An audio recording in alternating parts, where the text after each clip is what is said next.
नाशिकच्या गोदाघाट परिसरात माझ्या मागचं दृश्य नाशिककरांसाठी निश्चितपणे दिलासादायक आणि आनंददायी आहे।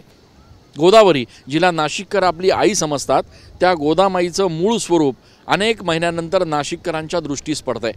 खरं तर मधल्या काही महिन्यांमध्ये नाशिकचं हे गोदापात्र पूर्णपणे कोरडं ठाक पडलं होतं। आता मात्र नाशिक जिल्ह्यात आणि शहरात पावसाची संततधार चांगल्या पद्धतीनं सुरू आहे आणि त्याच्यामुळे गोदावरी पुन्हा एकदा प्रवाहित झालेली आहे। त्याच्यामुळे आपल्या गोदामाईचं हे मूळ स्वरूप पुन्हा एकदा बघितल्यानंतर नाशिककरांना निश्चितपणे एक मोठा दिलासा मिळतोय।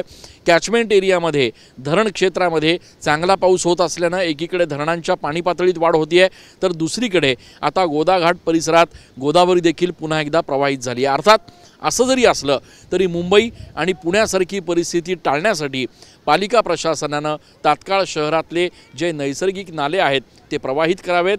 ज्या ठिकाणी कचऱ्याचे ढीग आहेत, जिथून पाणी अडू शकतं, त्या जागांची पाहणी करावी आणि उपाययोजना कराव्यात, जेणेकरून पूरपरिस्थिती निर्माण होणार नाही, अशी नाशिककरांची अपेक्षा आहे।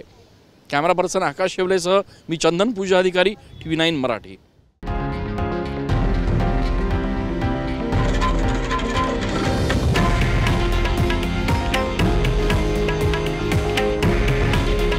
हे आहे देशातील नंबर 1 न्यूज नेटवर्क आणि आपण पाहत आहात TV9 मराठी।